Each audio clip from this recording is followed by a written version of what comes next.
Greetings and salutations from the EduBridge IAS team. Welcome to our special session on the preparation strategy to be adopted by candidates in the last 75 days before the UPSC Civil Services Preliminary Examination 2020. This session will be conducted by Kriti Pandey ma'am, who is an IRS officer of the 2017 batch. She is a mathematics and computing graduate from IIT BHU and is currently posted as Assistant Commissioner of Central Goods and Services Tax, Gandhinagar Division, Ahmedabad Zone. And by Ravikesh Tripathi sir, a long-time patron of EduBridge IAS. He is also a 2017 batch IRS officer, currently serving as Assistant Commissioner of Central Goods and Services Tax and Central Excise Belgavi Commissionerate, Bengaluru Zone. Let me begin by profusely thanking both our esteemed panelists for giving us their precious time and valuable insights. The focus of this special session will be to help candidates to devise an effective and coherent preparation strategy for the last 75 days before your prelims scheduled to be held on the 4th of October 2020. This is undoubtedly the most crucial stage of your preparation. But candidates often face uncertainty regarding what to study and what to avoid, how to plan for a comprehensive revision, and how to manage time. Apart from this, anxiety regarding exam readiness is another major issue that candidates must learn to manage. Kriti ma'am and Ravikesh sir will not only address these concerns, they will also share their own experiences and the highlights of their journey. So, without any further delay, and with the heartfelt thanks of the entire EduBridge IAS team, let me hand over the reins to Kriti ma'am and Ravikesh sir. Hi everyone, I am Kriti Pandey. जैसे मुझे introduce किया गया, thank you so much for the very gracious introduction. So we will be discussing the strategy for the 75 days that are remaining for your preliminary examination. So I will first start with my own experience so that I have established a base as to how I have fared in my preliminary examination so far. So I passed out of college in 2015. So my first attempt I gave in 2015 itself. Did not get through prelims because I did not prepare properly. I was fresh out of college. So I think I had scored barely 60, 70 marks in the preliminary examination in 2015. Then 1 year I prepared, and in 2016 I took the prelims again, and this time I scored 146 marks in paper 1. And that is the year in which I cracked the examination and I got the present service in which I am serving. Then I took extraordinary leave, appeared again in 2017, barely missed the prelims by around 2 marks, and I stayed in the service. I started my training, and in 2018 I took my fourth attempt, and in that preliminary examination I got 116 marks, and I qualified again with rank 389. But I did not change my service because I could not upgrade to any other service. So this is my current stint with the UPSC examinations. I have given 4 attempts so far. So okay, now we will start with my strategy, my the things that I have followed. I will just give a disclaimer in the beginning that it could work for some people, could not work for some people, but this is what has worked for me. So I hope some of you will take away something from this. We'll have a question and answer session after this very brief session that I will take a few pointers for you, and then we can come to your questions. So first thing is, because you are just 2.5 months from prelims, I think most of you have gone through your mains specific studies by now, and now you will be focusing mostly on your preliminary preparation. You will not be looking at your optional and ethics and all these papers now, because this time should be focused totally on your prelims preparation now. So because the time is a little tight, 75 days only, you should be keeping a tight schedule. You should have a schedule in mind as to how many revisions you want to do in this time, depending on how much you have done in the past. If you are not very sure about certain subjects, this is a time to plan out how you are going to revise those and in what amount of time, so that you can do at least 2 or 3 revisions in this time period. Everybody will have their own targets. How many revisions you want to do? Do you want to do only 2 or 3 or whatever? So it's a good time to make a schedule now. Okay, then this is a very, very crucial time for you to do your test papers. It was advised to me that you should not be doing any new test papers in the last 10 or 15 days. That is something that I had followed. It is a totally subjective thing. Some people say that you shouldn't be doing too many papers towards the end by the time your exam is coming, because you might get a little disheartened or tense if the paper is very tough. But this is a very right time to do test papers. And doing test papers is one thing. Revising those test papers is even more important. Because आपने एक बार, I hope everybody is comfortable with the little Hindi, तो हम थोड़ा mix कर लेंगे. So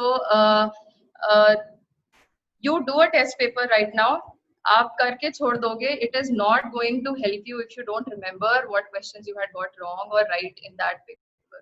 So revising those papers is of utmost importance. Now everybody will have a preference as to which series they want to do. Insights करना है या vision करना है या the test papers that EduBridge comes out with. You can catch hold of whatever test papers you're doing. Plus, you have to do past year papers of UPSC, because I'm sure anybody who has taken attempts in the last few years, they will know that sometimes questions are repeated, and those questions are free marks for you, and you will realize what 1 or 2 questions can, what kind of a difference it can make to your own result. Because I have faced it, I missed by 1 question. So you have to not leave anything unturned. आपको past year papers लगाने हैं, go as far as you want. Don't go very far, like 2013 के पहले वाले question papers उतने useful नहीं लगते हैं. But do those papers, CAPF के papers, do those also, because they are conducted by the same organization. So that is going to help you a lot. Then एक चीज ये लोग पूछते हैं कि should we be doing the should we be reading the newspapers, or should we leave the newspaper and only do the magazines at this point? I will very strongly suggest don't leave your newspaper. Maybe in the last 15 days you could, because तब तक paper set हो चुका होगा and you can ignore that. But right now don't rely totally on your monthly magazines, because for me personally monthly magazines was like a revision. If you do your newspaper properly every day, with notes, without notes, however you do it, then that magazine is only going to add to your knowledge. It is not going to be your first source of knowledge. And that is how it should be. Because newspaper padhne se you make your own opinions, it will help you, definitely help you in the mains also. So that is the thing with newspaper. Don't leave your newspaper right now. Now, coming back to revision. Because you are revising now, and the notes that you are making, I hope everybody is making short notes for last moment revisions, because in the last 2 weeks, some of you will probably be panicking a little bit because the paper is very close, and that is not the time to pick up big heavy books, or your NCRTs or any advanced books that you have referred to in the past. You will not want to turn 300-400 pages in the last 2 weeks. So make short notes and let those notes be final. You do not have to look at anything else apart from those notes in your last 2 weeks. And same goes for your current affairs. If you want, you can do it from the magazine, but if you are making notes for yourself, that is going to help you a lot in your last minute revision. And those notes should be such that in the last 2 weeks, if you want to do the entire UPSC syllabus revision for your prelims, you should be able to do it in 2 weeks time. That is the kind of crisp notes that you have to make for the final few days of your examination. One more important thing, please do not refer to any new material now, because that again is going to, if you read something once or twice, you will not retain it for the examination. So unless you are sure you can read something new and revise it 2 times, only then pick up something new. Otherwise, trust yourself, jitni abhi tak padhai kar li hai, that should be enough for you to sail you through the preliminary examination and get you ready for the mains. So whatever you have done, trust that, only refer to your notes or whatever books you have read. Do not pick up any new books, any new materials. Materials बहुत हैं market में. People will tell you that this book is very important, that book is very important. This is new material from X coaching in the market. You should read this for environment or for art and culture. Please don't go by that. You trust your own revision. You trust your own sources. जो पढ़ लिया है बस वही पढ़ो. Okay. In fact, I'll tell you something. No offense to any books, but मेरे history के paper के time जब मैंने 2016 में paper दिया था, I did not even have a copy of Spectrum with me. मैंने वो book पढ़ी नहीं थी. I had only done my Bipin Chandra and my NCRTs and all this. It is a very good book and it is very useful. But उस time मुझे किसी ने बताया नहीं था, तो I did not read it. But a lot of people told me in the end कि नहीं पढ़ लो revision के लिए अच्छा है, but I did not pick it up because you have to give a book time and इतना time हमारे पास होता नहीं है. Okay, so next कुछ चीजें pertaining to the paper, because our paper is offline and आजकल सब कुछ online चल रहा है, तो you have this habit of giving your papers online and आपको click करके answers मिल जाते हैं. That is very easy, but paper आपको वहाँ पे offline mode में देना है. So you have to practice with your OMR sheet with a timer of 2 hours so that you know what the paper feels like. Examination hall में बैठ के paper देना एकदम अलग माहौल होता है. जिन्होंने अभी तक पेपर नहीं दिया है, they will realize on 4th October कि वहाँ पे माहौल अलग होता है जब आपको आपके साथ में इतने सारे लोग होते हैं and you have a very sometimes not so great center जहाँ पे पंखा भी धीमे धीमे चल रहा है.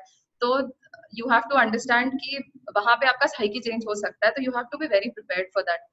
Even if you've been giving online papers, at least a few papers you should solve offline, जिसमें OMR sheet के साथ you should always be very careful with your bubbling. उसमें time भी लगता है और उसमें गड़बड़ भी होती है.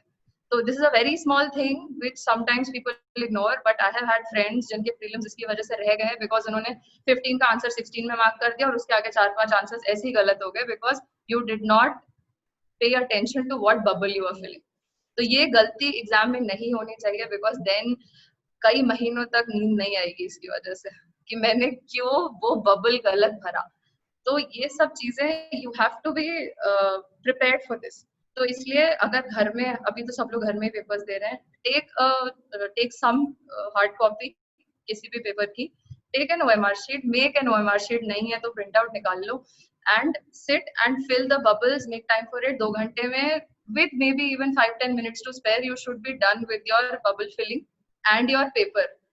मतलब वो अब सबका अपना अपना तरीका होता है कि आप पेपर एक बार में करते हो, you do it in rounds, कि एक राउंड में कर लिया, फिर सेकेंड राउंड में you are you mark the questions जिसमें आपको थोड़ा सा डाउट है और वो आप सेकेंड राउंड में कर लो. And then maybe if you want to go through a third round कि भाई जो questions में तुम्हें 2 ऑप्शंस में मतलब 2 and 2 में डाउट लग रहा है, उसमें एक थर्ड राउंड भी कर सकते हो so that you can maximize the number of questions you've attempted. But ये जो भी strategizing है, do it at home, do it right now, so that वहाँ पे जाके कोई भी सरप्राइज नहीं होना चाहिए, कोई भी नई चीज वहाँ पे ट्राई नहीं करनी है हमें कि अच्छा हम हर बार 80 क्वेश्चंस अटेम्प्ट करते हैं, चलो इस बार पेपर में 100 क्वेश्चन अटेम्प्ट करके देखते हैं. ये सब वहाँ पे don't be adventurous with the paper. जिस भी चीज में कंफर्टेबल हो वो ही करो. Some people attempt 100 questions and score well. वो सबका अपना अपना होता है. Some people have very good guessing abilities, some people don't. जैसे मेरा guess work बहुत खराब था, तो I have never taken blind guesses. Sometimes people do it and उनका हो जाता है अच्छा, and then they'll brag later जब फ्री हो जाएगा कि यार मुझे तो 85 आते थे पर मैंने 80 अटेम्प्ट कर दिया और मेरे सही भी हो गए. तो वो this is very subjective, but ये सारी चीजें अभी कर लो जितना whatever trial and error you want to do it right now. See what is your sweet spot, just the range of questions जहाँ पे तुम्हारा score maximize हो रहा है. You try and stay within that depending on the difficulty of the question paper. बहुत ज़्यादा कुछ variation करने की कोशिश मत करना. Now CSAT का पेपर भी एक चीज है जिसके बारे में so people from engineering backgrounds like me, हम लोग को लगता है यार हो जाएगा, हमने बहुत एप्टीट्यूड दिया है, we'll be able to manage this. But just for the sake of confidence, कुछ पेपर लगा लेना, do 1 or 2 papers so that you get comfortable with the format, क्योंकि format बहुत dynamic है CSAT का. It changes with every year and people sometimes struggle with the maths part, sometimes they struggle comfortable with the comprehension part. So just so that you are comfortable with the paper, do solve it. बहुत ज़्यादा cut off नहीं होता है, but don't take it lightly. ये नहीं कि हम एक भी paper बिना solve करे जा रहे हैं. Because if you score well in paper 1 but don't get through because of paper 2, that is going to haunt you for a long time. So that is why don't take it that lightly. हो जाएगा, but थोड़ा सा एक आध paper लगा लेना. Now one more thing, last moment के topics कुछ ऐसे होते हैं which you might have studied before in your preparation over the year, लेकिन every time you will feel that you can't retain these things. Something like art and culture, or maybe constitutional non-constitutional bodies वाला part जो polity का होता है, or maybe the indices, the reports that come by World Bank or IMF, ये सारी चीजें, the factual objective things that you study specifically for prelims. Make sure that you make these notes and इसको last के लिए ही रखो, revise these towards the end so that it is fresh in your mind once you are appearing for the prelims. Because इसमें पहले कितना भी revision कर लो, क्योंकि because these are not conceptual things. These are things that you just have to memorize. So it will be better if you keep it for later. बाद में एक दो बार उसे revise कर लोगे and make mnemonics however you can remember things. Just make something like that, उसे last के लिए रख लो, revise it in the end so that once you go to the paper it will come. And इस पे questions आते ही हैं. हर साल you will have a few questions where they will ask you some report, some index, some trend in your say economic survey में कोई trend है कि GDP ratio, ये वो मतलब जो भी technical चीजें होती हैं, you should keep it as notes somewhere, last में revise कर. ठीक है? So now some little things about when you're sitting for the paper. ये तो अभी preparation वाली बात हो गई कि how you plan, how you study, how you manage your time, schedule बना के करना ही अभी preferable है. Once you are in the paper, some very small little things. Paper में जाने से पहले कभी भी पेपर के रिजल्ट के बारे में मत सोचना. This is the biggest and most fruitful advice that I have ever gotten from my uncles and my parents and जो जिन्होंने पेपर पहले दिया है, कि रिजल्ट के बारे में दिमाग में एक बार भी नहीं आना चाहिए. And it sounds very small, तुम्हें सुन के लगेगा कि यार ठीक है, नहीं सोचेंगे पेपर के बारे में, कौन सी बड़ी बात है. बट पेपर के टाइम कभी कभी ये होता है. If it's a tough paper, जैसे लास्ट 2 years में आ रहा है, it might come to your mind at a point कि यार ये तो बहुत टफ लग रहा है इस बार नहीं होगा. The moment that comes in your mind, your performance will absolutely shoot down. तो इसलिए ध्यान रहना है कि ये सोचना ही नहीं है क्या होगा. You have to give your best, just like you give your test series, जिनके टेस्ट सीरीज में अच्छे मार्क्स आते हैं. तो जब जो वो वाला कॉन्फिडेंस होता है, जो वो वाला एड्रेनलिन होता है, उस चीज को हमें वहां पे रखना है, रेप्लिकेट करना है. डोंट पैनिक, बहुत कामली पेपर ऑब्जर्व करना है. टफ पार्ट्स होते हैं क्वेश्चंस में, आधे क्वेश्चंस ही ऐसे होते हैं जो आपने कभी नहीं सुने होते. There is a lot of cracking and figuring out in the paper. कुछ क्वेश्चंस ऐसे होंगे जो आपने अच्छी प्रिपरेशन की है, तो you will look at it and you will know the answer, and that is a very good feeling. उस फीलिंग को आपको कैरी फॉरवर्ड करना है in the questions that you don't know, because they will make questions which are crackable. Mostly questions आप पढ़ के on the spot with your prior knowledge crack कर लोगे, even if you have not heard of it, even if you have not read about it. तो just keep that confidence कि यार कर लेंगे. हमारे जैसे लोग ही तो बैठे हैं इस पेपर में. If I have prepared well, everybody else is preparing in the same way, right? थोड़ा ऊपर नीचे, the kind of books will be different. किसने कितना time दिया है, maybe तुम्हारे बगल में कोई अपना 5वां attempt लिख रहा हो, तो they will have a lot of experience over you. But that does not mean कि तुम्हारी preparation उनसे कुछ भी कम है. So you have to keep that confidence कि नहीं, जैसे हम पेपर टेस्ट में लिखते थे, जैसे हम चिल रह के काम रह के पेपर लिखा करते थे, we will just replicate that mood in the paper. And trust me, if you don't think about the result and if you're very calm and थोड़ा सा relax होके पेपर दोगे, you will come out smiling of the test center. I can guarantee you that. क्योंकि ये मैंने अपने experience में भी देखा है. The time that I did not crack prelims, the paper was tough. I remember thinking on a few questions, यार ये पेपर नहीं हो पाएगा, because this is too tough for me. This is not how I have prepared. तो इसलिए this is a very small thing, but just keep this in mind, especially in the final few weeks of your paper. जब बहुत ज्यादा stress होता है, बहुत ज्यादा panic करते हैं कुछ लोग, लोगों को नींद नहीं आती है, प्लीज सोना भी बहुत जरूरी है, because if you don't concentrate you will miss very simple questions. लोग करेक्ट को इनकरेक्ट और डायरेक्टिंग वर्ड्स जो होते हैं वो गलत पढ़ लेते हैं, एंड वो चीज is going to cost you 2.66 marks in the paper. तो इसलिए इन सब चीजों का ध्यान रखना है कि ये छोटी मिस्टेक्स नहीं हो. नहीं आता होगा तो पेपर क्वेश्चन छोड़ दो, because you there will be questions which you will not know at all, and they will ask you such questions. अब उसका क्वांटिटी वेरी करता है, बट छोड़ दो उसे. It's okay, some questions you just can't attempt, लेकिन जो कर सकते हो उसको 100% कॉन्फिडेंस के साथ करना है, and you will do well. ये सोच के जाओ, अभी से ही सोच लो कि पेपर निकल रहा है. तो that is the kind of confidence that we need.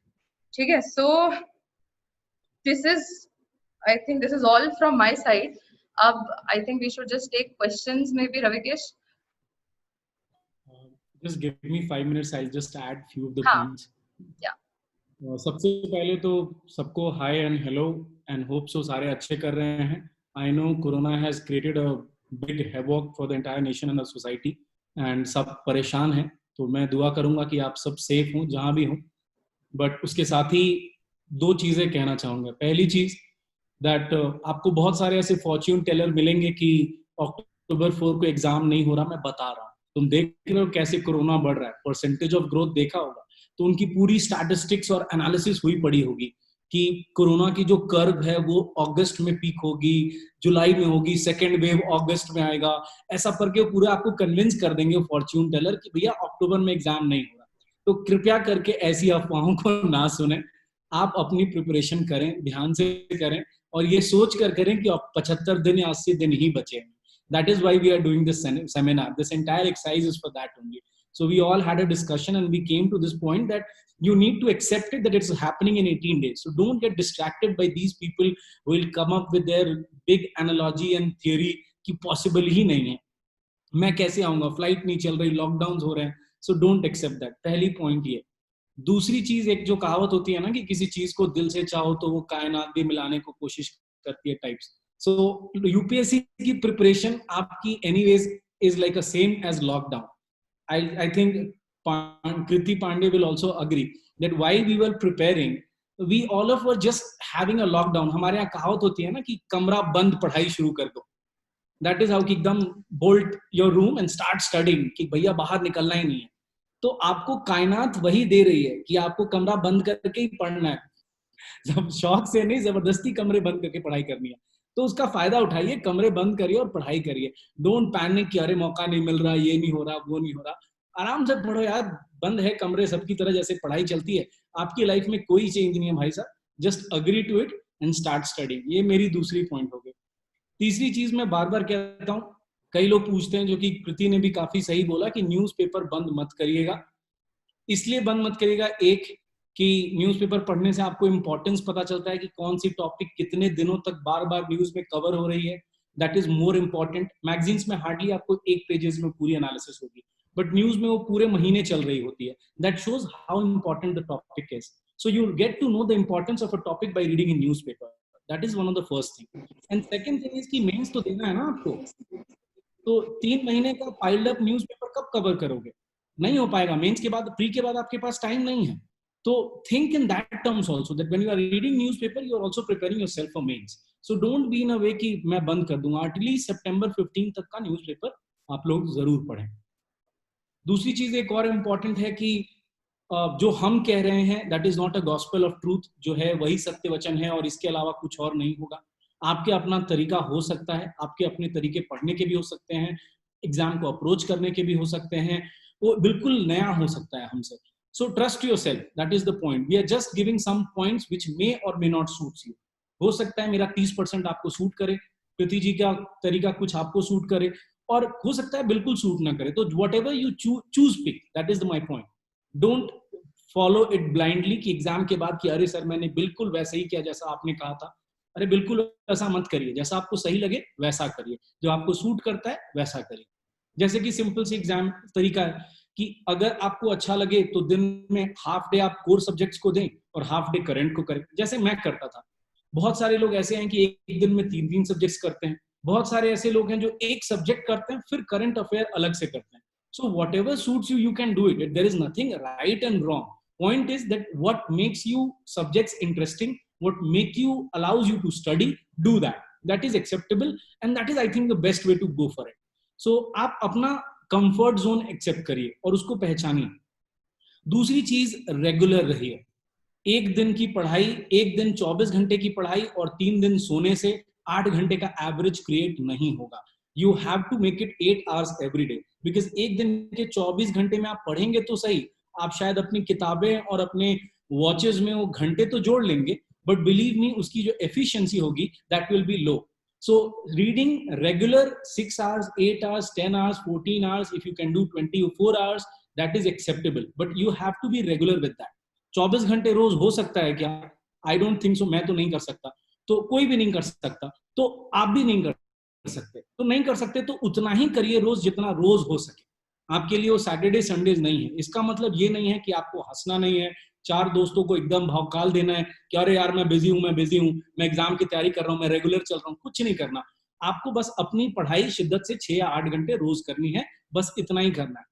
माहौल कम क्रिएट करना है, पढ़ाई ज्यादा करनी है.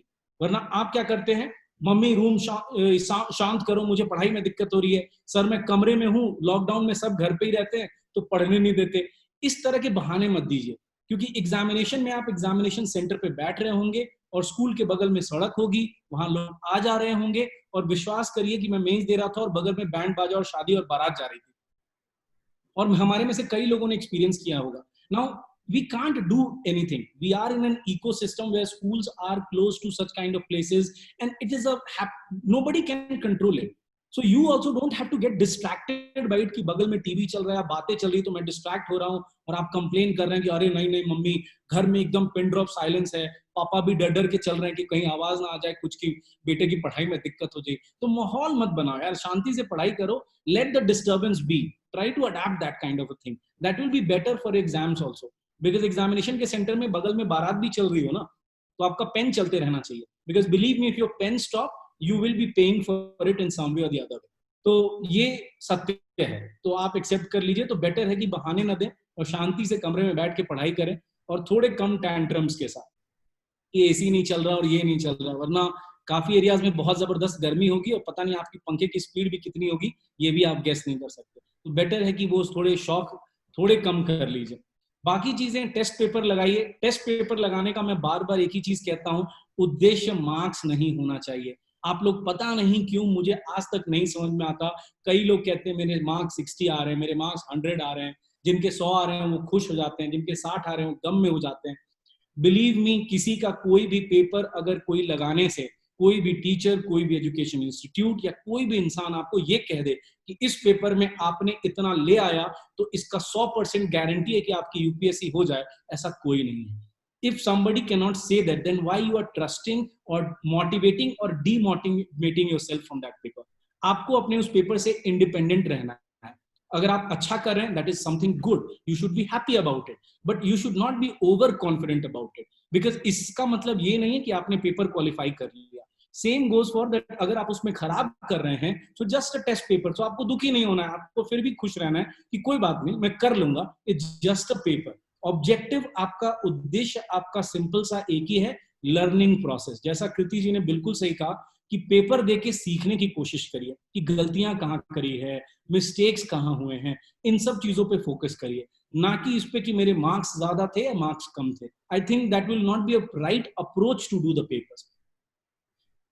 राइट. दूसरी चीज कृति जी ने भी बिल्कुल सही हाईलाइट करी कि सरकारी पेपर्स लगाइए. मैं उसके लिए एक टर्म यूज करता हूं, सरकारी, जो कि यूपीएससी की वेबसाइट पे दी गई है. इन सारी सरकारी पेपर्स को लगाइए, चाहे वो सीएपीएफ के हों, सीडीएस के हों, या फिर बाकी एनडीए के पेपर हों, लगाइए, इनको लगाइए, पर थोड़ी दिमाग लगाकर, मतलब एप्लीकेशन ऑफ माइंड के साथ, कि उसमें कुछ ऐसे क्वेश्चंस होंगे जो आपसे इंपॉर्टेंट नहीं है, उनको इग्नोर करिए. उनके चक्कर में आप साइंस एंड टेक्नोलॉजी मत पढ़ने लगिए जिस तरह के क्वेश्चंस वहां, क्योंकि उनका सिलेबस अलग है, आपका अलग है, थोड़ा ओवरलैपिंग है.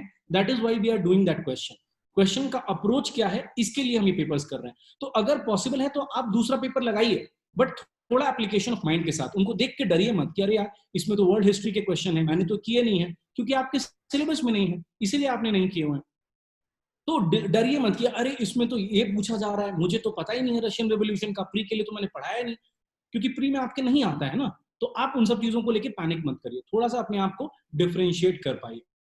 पेपर लगाते वक्त ऑब्वियसली एक सर्टेन परसेंटेज ऑफ क्वेश्चंस आपको सॉल्व करने हैं। अगर आप ये सोच रहे हैं कि मैं 60 क्वेश्चन लगाऊंगा और 60 के 60 सही निकलेंगे, तो बहुत मुश्किल है, मेरी बात मानिए, चमत्कार ही होगा अगर आपके साथ ऐसा होगा। तो ज्यादा बेटर है कि आप कोशिश करिए कि नंबर ऑफ क्वेश्चन को एक पर्टिकुलर लिमिट में रखिए, जो कि आजकल कहते हैं 85 to 95 रहता है। That is a safe limit. Minimum 80 रहता है, 80 to 95 का एक लिमिट है। इसके बीच में लगाइए, अपनी एक्यूरेसी देखिए और अपनी एक्यूरेसी के हिसाब से अपना एक नंबर चूज करिए और कहीं ना कहीं वहीं तक स्टिक करिए, जो कि आपका एक कंफर्ट जोन है। एडवेंचरिज्म ना दिखाएं, जैसा कृति ने बिल्कुल क्लियरली बोला था कि अननेसेसरी का पेपर के टाइम का एडवेंचरिज्म ना दिखाएं।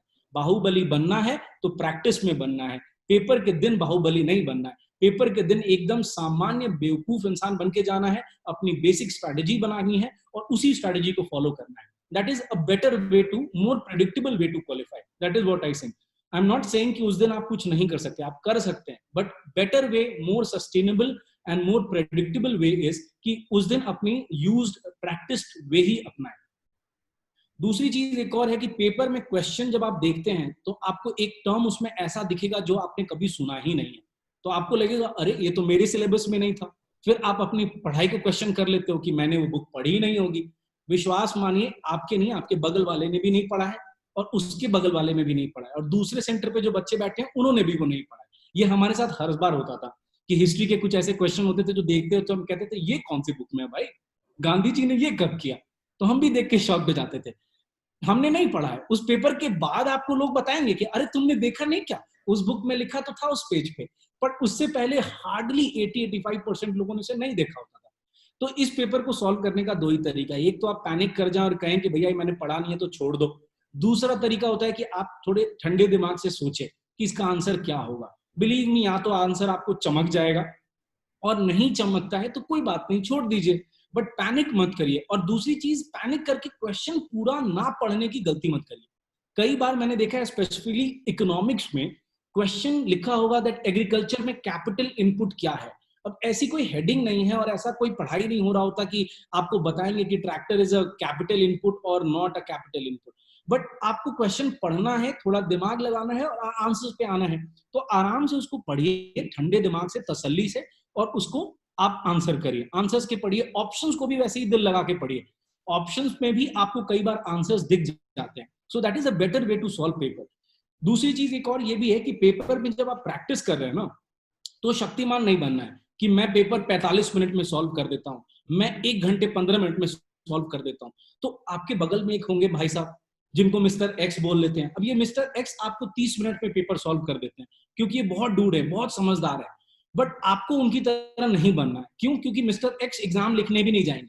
मैं बता रहा हूं, मिस्टर एक्स हो सकता है कि इनका कभी नहीं होगा, लेकिन उनसे आपको इंस्पायर नहीं होना। आपके पेपर में सरकार जब आपको 2 घंटे दे रही है, यूपीएससी जब आपको 2 घंटे दे रही है, तो पेपर बीच में तो जाने नहीं देते वहां पे इन्विजिलेटर। और आपको पता नहीं है तो मैं बता देता हूँ, इन्विजिलेटर नहीं जाने देंगे आपको 2 घंटे से पहले, तो वही बैठना है।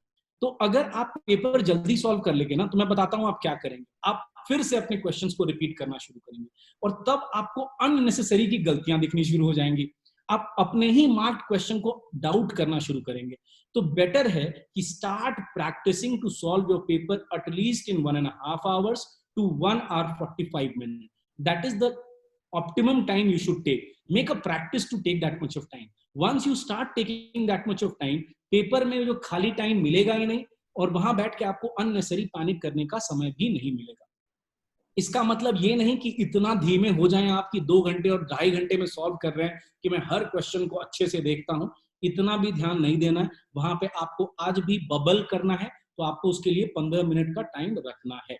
बबल करने का सही टाइम हम पहले भी बात कर चुके हैं, 1 घंटा 10 या 1 घंटे के बाद कुछ क्वेश्चन तो बबल कर ही लीजिए। बाकी आपकी मर्जी है, 5-5 क्वेश्चन, एक क्वेश्चन, या पूरा एक, जैसे आपको सही लगे वैसे करें, पर बिल्कुल ध्यान से करें। दूसरी चीज एक और मैं आपको बार बार कहूंगा कि लास्ट मोमेंट रिवीजन पे कृति जी ने बिल्कुल सही किया। लास्ट मोमेंट पे रिवीजन पे अपने नोट्स बनाइए, उसको ढंग से रिवाइज करिए। कुछ टॉपिक जैसे एनवायरमेंट, कल्चर, इनको लास्ट में याद करके रिवाइज करिए, because these topic include lot of things which you have to memorise. तो आज आप पढ़ेंगे, आपको लगेगा सब याद है, 15 दिन बाद आपको याद नहीं रहेगा. That is a very common thing that happens to all of us. So try to avoid that kind of thing. I think that will be a better way. अपनी एक रूटीन और हैबिट बनाइए आज से. पेपर का time 9:30 से 11:30 का होता है. That is your, at that time your brain should be most effective. तो अगर आप पूरी रात पढ़ाई करेंगे, दिन में सोएंगे और एग्जाम के एक दिन पहले सोचेंगे कि मैं अपना रूटीन चेंज कर लूंगा, तो नहीं होगा. एग्जाम के टाइम भी आपको नींद आएगी.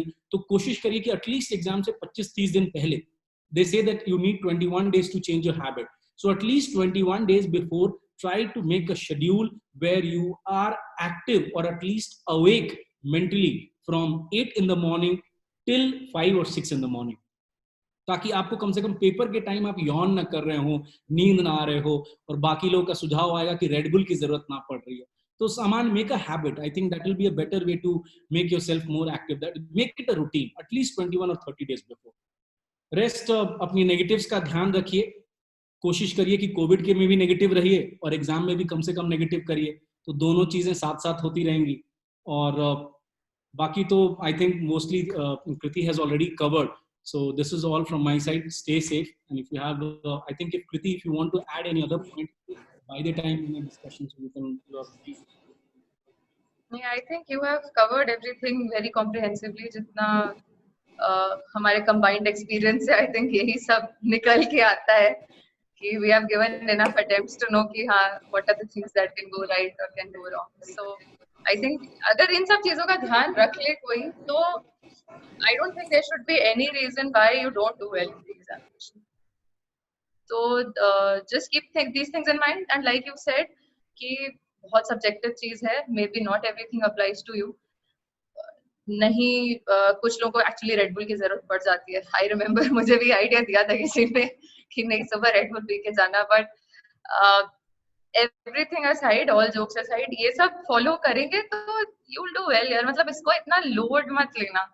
Don't think of it as like you know prestige issue, life issue कि नहीं यार ये एग्जाम ही देना मेरी जिंदगी की अल्टीमेट गोल है, और अगर मैंने इसे क्वालिफाई नहीं किया तो what will my parents think, what will my friends think. मैंने सबको बता दिया कि मैं यूपीएससी की प्रिपरेशन कर रहा हूँ या कर रही हूँ. डोंट, ये सब प्रेशर अपने सर लेने क्यों है. अपने मन से you have taken a decision on your own कि नहीं हमें ये एग्जाम लिखना है, सिविल सर्विसेज में जाना है, तो stick by your decision. Don't think about what other people will think. उनके पास अपनी प्रॉब्लम्स है सोचने के लिए. तो you just focus on your study, and like Ravikesh very rightly said, lockdown is a gift to you. बाहर निकलना ही नहीं है तो डिस्ट्रैक्शन है ही नहीं, तो इसीलिए बैठो घर में पढ़ाई करो बस. So I think that is all from my side. Yeah. I think you can, all of you can, if you anyone have any other doubts or anything that you can want to ask specifically, you can. I think Kriti will be, all of us will be more than happy to answer, because Nitish and Vishal are long friends, like काफी दिनों से दोस्ती रही है, and they are one of the, like Nitish is one of the good, very good experts, especially in international relation and polity. And same goes for Vishal's geography and modern history, especially entire history. They are also like someone very good to help and mentor the students. So I think we are really thankful that we all has come together at least to give a small message to all of us, to all the students who are to the aspirants. And मैं बार बार वही कहता हूँ कि माहौल थोड़ा कम बनाइए, पढ़ाई ज्यादा करिए. The more you say create माहौल नो कि पापा मैं पढ़ रहा हूँ and all that, the more pressure you create. There is a question, yeah. Ma'am, should we bubble all the question at the end? See, यार ये this is a very subjective thing, but I will still add कि सब कुछ end के लिए छोड़ना थोड़ा risky होता है कभी-कभी. I will tell you from my personal experience कि मेरा first attempt जब मेरा नहीं हुआ था, I remember doing a very stupid thing. मैंने अपनी घड़ी उल्टी रख ली थी in my CSAT paper, but वो उल्टी थी तो I did not realize. मुझे लगा आधा घंटा टाइम बचा है, but actually बचा केवल 2 या 3 मिनट था, और मैंने सारे बबल्स छोड़ दिए थे. तो मैंने वो लास्ट 2-3 मिनट में मुझसे जितने बबल भर पाए मैंने भरे. उसके बाद से मैंने कभी भी ये काम नहीं किया. I always do it in rounds कि फर्स्ट राउंड ऑफ क्वेश्चंस जब मैंने लगाए जो मुझे 90% श्योरिटी के साथ मैंने मार्क किए कि ये मुझे आते हैं, तो after that one round I will fill all those bubbles जो भी है, तो मैं 20, 30, 40 जो भी आते हैं, then maybe in your second round जिन पे confirm है तुम्हें कि हाँ ये question मुझे change नहीं करना है, answer change नहीं करना, put it, वो bubble भर दो. Don't leave everything for the end because उसमें कभी कभी पैनिक में गड़बड़ हो जाती है. सो आई वुड सजेस्ट साथ साथ में करो, और लाइक रविकेश सेड लॉट्स में कर लो, 5-10 के लॉट्स में कर लो, that also works. Another question is from Himanshu. Kindly suggest a book for economics after NCERT. Economics से थोड़ा डर लगता है. I totally get this. मेरा भी नॉन इकोनॉमिक्स बैकग्राउंड था, तो मुझे भी शुरुआत में इकोनॉमिक्स से बहुत डर लगता था. But see, I will suggest कि NCERT अगर समझ में आ गई and you've gone through NCERTs properly, you can either do online, जो मैंने तो यार online videos से पढ़ा था, honestly speaking. So I mean whatever series you find useful, coachings में अगर देखा जाए तो श्रीराम के notes अच्छे होते हैं. I don't know if I can take names, but it's okay. Whatever. हाँ, तो those are very comprehensive notes. and अगर online lectures देखने हैं तो मृणाल के lectures काफी अच्छे हैं. तो these are two sources that are very popular. A lot of people do this. तो चाहो तो ये कर सकते हो, डर निकल जाएगा, I can assure you. बाकी फिर उसके ऊपर आपकी पढ़ाई और आपकी revision है. Videos देखने से यही फायदा होता है that you get to understand the concepts better. So you can try these sources. There's another question that Arshita, that can a dedicated freshers clear prelim in 80 days?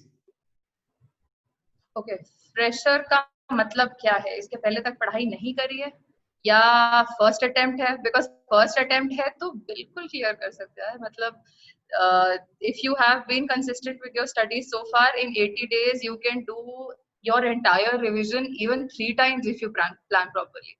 and उतना अगर revise कर लिया तो फिर आराम से पेपर निकल सकता है, गिवन कि कोई ऐसा अकस्मात कुछ हो ना जाए वहां पेपर के दिन. You will B okay. 3 bar revision हो जाएगा, कॉन्फिडेंस आ जाएगा, निकल जाएगा पेपर, कोई दिक्कत नहीं. I agree to that. 80 days is a good time to revise if you have done the basics. It's good. It's first attempt. I studied one time.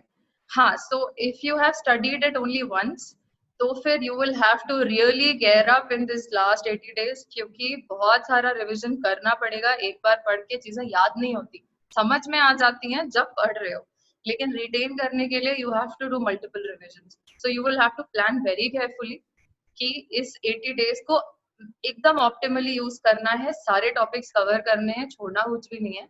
कुछ ज्यादा अच्छे से पढ़ लेते हैं हम, कुछ थोड़ा जिसमें हम थोड़े वीक रह जाते हैं, वो हमेशा रहेगा. लेकिन कुछ छोड़ना मत कि पूरा टॉपिक ही छोड़ के चले गए कि भाई हमें पढ़ने का, हमारे पास टाइम नहीं है तो हम पढ़ेंगे नहीं, वो मत करना. बट या you can do it in 80 days. See, time should not be a constraint if you are willing to do whatever it takes. दिन के जितने घंटे लगा सकते हो लगा दो, you will be able to clear it. कोई बड़ी बात नहीं हो जाएगा. Prioritize your study. That will be a better way. Try to find out which is the paper which brings more marks, which area where you can score more. So that will be a better way to score, I think. Okay.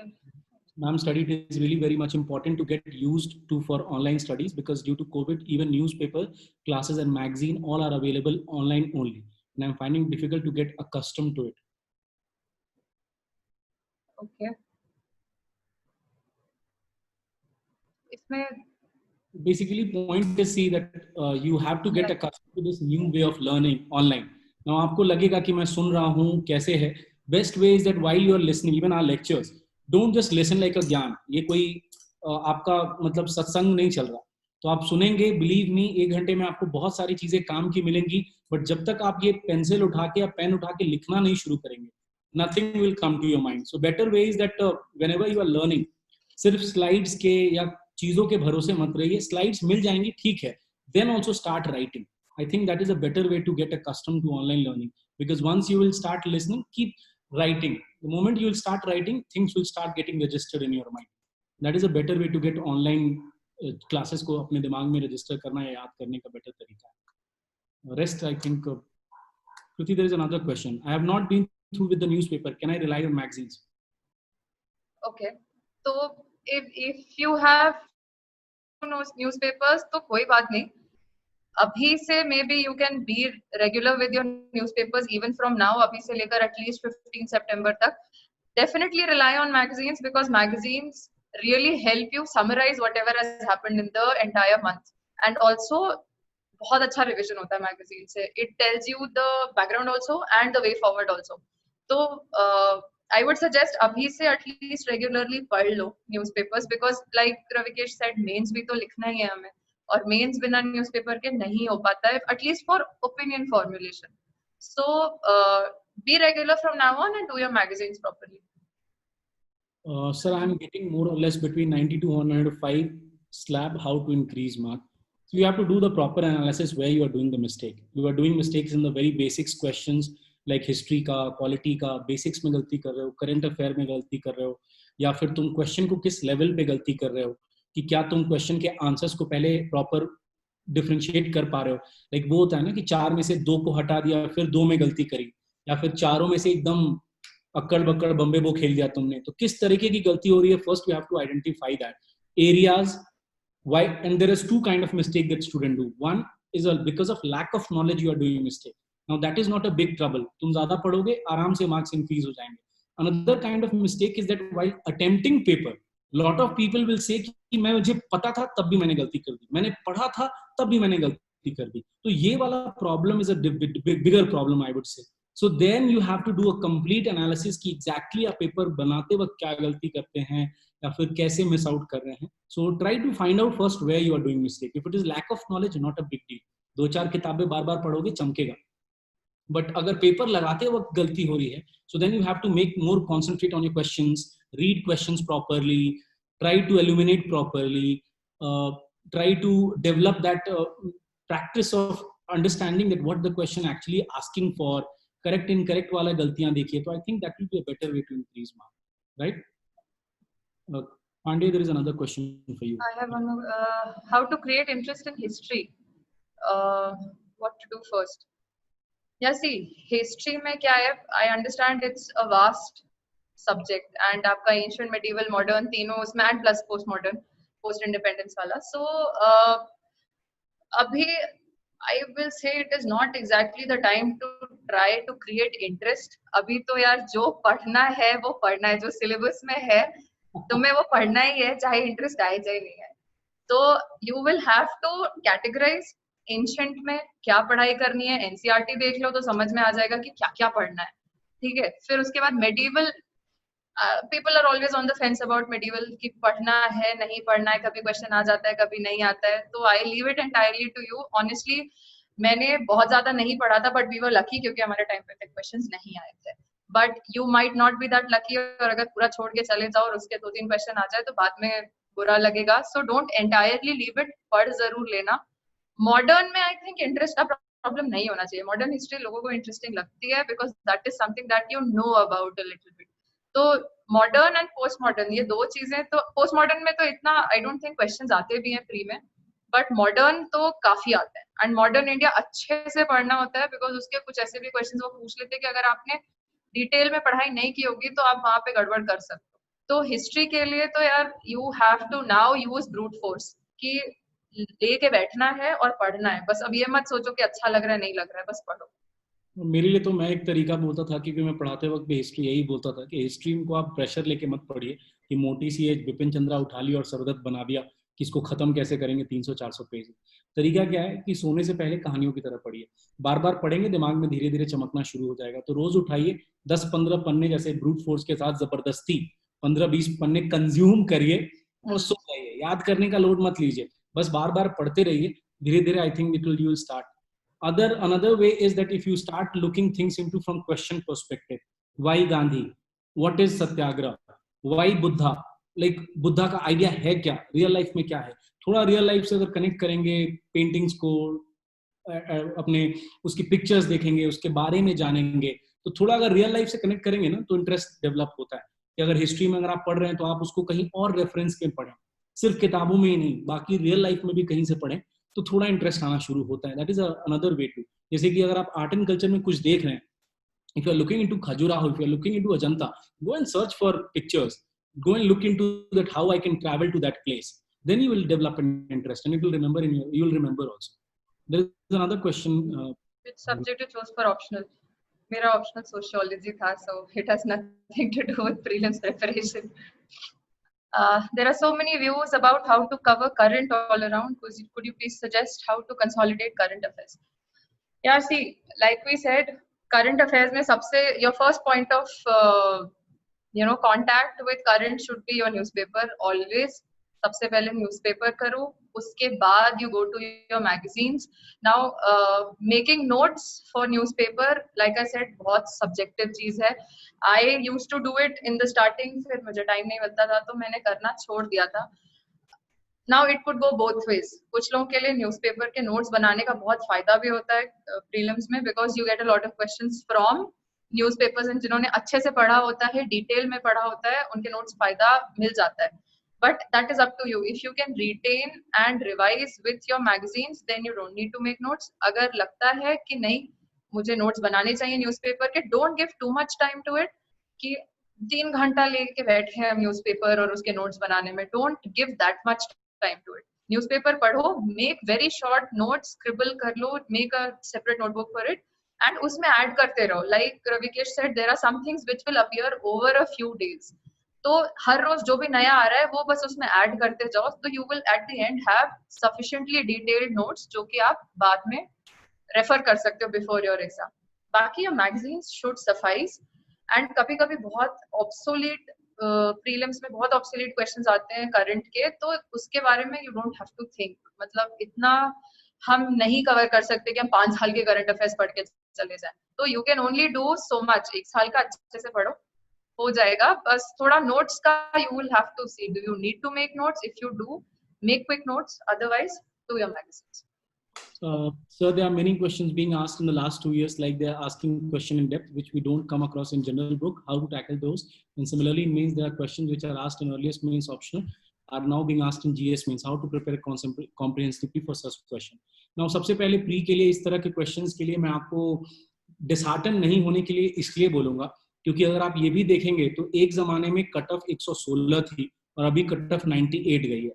तो अगर question paper difficult है और उसमें in depth पूछ रहे हैं या फिर जो कि नॉन ट्रेंड में है और उसको पूछ रहे हैं, तो कट ऑफ भी तो कम जा रही है ना. आपको 49% ही तो सही स्कोर करना है. तो you have to don't get panic about it कि मुझे उतना ही स्कोर करना है जितना पहले स्कोर करना था with same kind of question. It is not happening. If cut off is going low, then there is nothing to trouble. You can leave those kind of question. You can even afford to do mistakes in that question. So there is nothing to panic how to cater to that question. या फिर इन सब questions के लिए आपको अलग से कोई पढ़ाई नहीं करनी है. आपको बस अपनी जो normal पढ़ाई है उसी को करना है. बस अगर question difficult आएंगे तो कट ऑफ कम जाएगा. आप पहले 120 लाके क्वालिफाई कर रहे थे, अब आप 105 लाके 110 लाके क्वालिफाई करेंगे. पॉइंट क्वालिफाई तो करना है ना. तो वो एक चीज है. मेंस के लिए मेरा एक सजेशन ये है कि मेंस के लिए अभी 70-75 दिनों में अननेसेसरी का बहुत मत सोचिए. Let give it a rest that how the mains will be, how things will be managed. Because मेरे ख्याल से 70-75 दिनों में काफी लोग मेंस को लेके, इंटरव्यू को लेके बहुत ज्यादा सोचने लगते हैं. It is not a right time to think. Start focusing upon your pre. Ensure that you are scoring very good scoring marks in your pre, because until unless you don't do that, the process of mains will not come that itself. So that will be a better way. तो वो चीजें हैं. बाकी अगर comprehensive cover करना है तो I think Kriti will be very well to explain that part, that how to cover that mains part in a comprehensive way. अभी तो I don't think we should delve into how much detail you have to do for your GS mains, क्योंकि अभी मत सोचो mains के बारे में ज्यादा. I will suggest कि अभी प्री के बारे में सोचो. Do your prelims oriented studies right now, because सब आप ये कह सकते हो कि हाँ सिलेबस बड़ा सिमिलर सा है, GS ही तो है, लेकिन आपका मेंटल ओरिएंटेशन प्री और मेंस के लिए बहुत अलग होता है. यहाँ पे you are doing your OMR, you are thinking objectively, your questions are objective, you are marking questions objectively. इसमें आपको concept as such अभी पढ़ के जाने की जरूरत नहीं है. It should be sufficient so that you can do your objective questions. Mains के लिए पढ़ाई ही अलग फ्रेम ऑफ माइंड से करी जाती है. तो if you are thinking about mains right now, तो तुम्हारा वो फ्रेम ऑफ माइंड गड़बड़ हो जाएगा फिर प्री वाला. तो इसीलिए आई वुड सजेस्ट कि अभी don't think about mains too much, pre के ऊपर फोकस करो. Last attempt में pre clear नहीं हुआ था. Now I think there is a negativity. I would say monotony while solving paper. See, take it as a challenge rather than getting negative about it. मेरा मतलब आपको इस तरीके से सोचना है कि अरे प्री क्लियर नहीं हुआ तो इस बार फोड़ दूंगा, that kind of thought process should be there.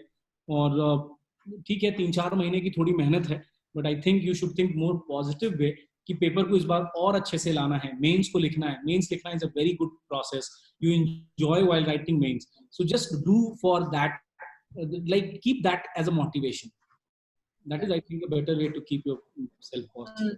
Yes, I will also say the same thing कि यार मेंस लिखना इज अ डिफरेंट फीलिंग, तो उसके लिए प्रीलिम्स अच्छा कर लो so that you get to go and write the mains, क्योंकि वो अलग ही एक्सपीरियंस होता है। वो 9 दिन जो होते हैं आपके, 8-9-10 दिन, that's a different thing all together. तो अभी I can understand monotony, I can understand negativity. वो इवन जिसका पहला अटेम्प्ट भी होता है, कुछ ना कुछ टाइम बीच में ऐसा आता ही है जब आपका पढ़ने का मन नहीं होता है, आपको लगता है नहीं हो रहा है मुझसे, सेम ही चीज बार बार पढ़ रहे हैं, रिविजन में you are going through the same things again, but you just have to focus कि नहीं यार पेपर अच्छा करना है। ये भी नहीं सोचना है कि निकलेगा या नहीं निकलेगा, मार्क्स कितने आएंगे, उसके बारे में नहीं सोचना है, पेपर अच्छा करना है। फील अच्छा होना चाहिए कि यार I have given so many months of my time to this process, तो उसका कुछ अच्छा आउटकम निकलना चाहिए। बाद में हमें ये नहीं लगना चाहिए कि यार क्या ही इतना सारा टाइम हमारा इसमें वेस्ट हो गया। वेस्ट नहीं आना चाहिए दिमाग में। You are investing in something for your future, वो सोच के लिखोगे तो you will feel better about it. that is very single. आपको पर डे अपने आप को बस बेवकूफ बनाना है, that is the only thing. I just used to fool myself कि ये कर लूंगा तो ऐसा हो जाएगा, ये कर लूंगा तो ऐसा हो जाएगा. Just keep yourself fooling every day. That is the best way to keep yourself motivated.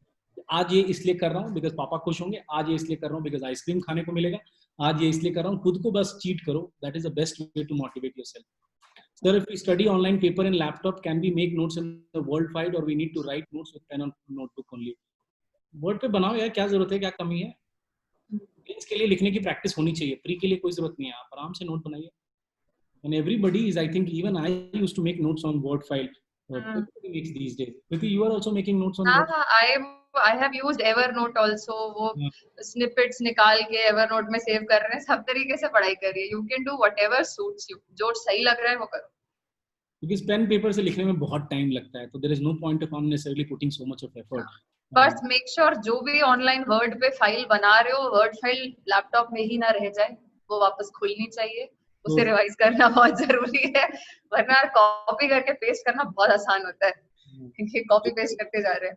सबके साथ होता है कि 50 पेज की नोट्स बना रखी है, बट कभी रिवाइज नहीं हुई, कभी रिवाइज करेंगे, कभी देखी नहीं. तो बेटर है कि अगर आप नोट्स बनाते हैं तो उसको वीकली या 15 डेज में आप उसको रिवाइज करें.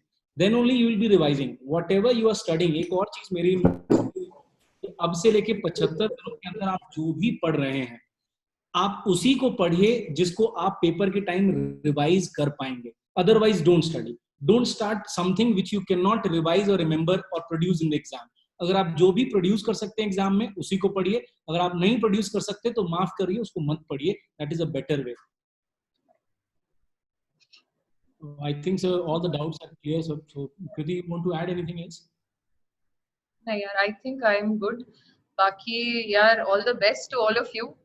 80 दिन है, जैसे वो चक दे इंडिया वाला था ना, कि ये बस वही है, that is what should be going around. 90 minute तुम्हारे हैं, 90 मिनट तुम्हारे हैं, और इसी में तुम्हें जो करना है वो करना है. तो मैंने इन 80 दिन को ऐसे चैलेंज की तरह लो, and you'll all do great, you'll all do really well. All the best. So I'd like to thank Vishal sir, Nitish sir and Kriti also that हम सारे आ गए. So luckily that we came up with this platform to at least have a good conversation. Thank you, Ravikesh sir. Thank you so much. Kriti ma'am. And it was a wonderful lecture. And thank you, Vishal sir. So please, Vishal sir. I think there is some connection issue. So thank you very much for and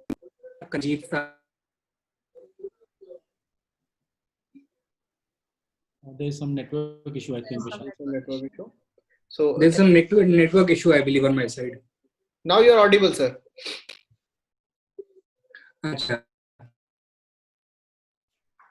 Now you are not, sir. I would just like to thank Pritima and Ravi comprehensively. इन्होंने cover किया है. We could have done it better. And अपने personally, the students can take a lot of inspiration from your journey. you also. And you pointed out, you gave some very insightful tips to the students, जो कि as teachers कभी-कभी हम miss कर जाते हैं because we stop thinking as candidates after a certain point of time. So that point of view was very important, I believe, for the students. And once again, I believe that this would be a big help to all of our students. And thank you, Kriti ma'am and Ravikesh sir.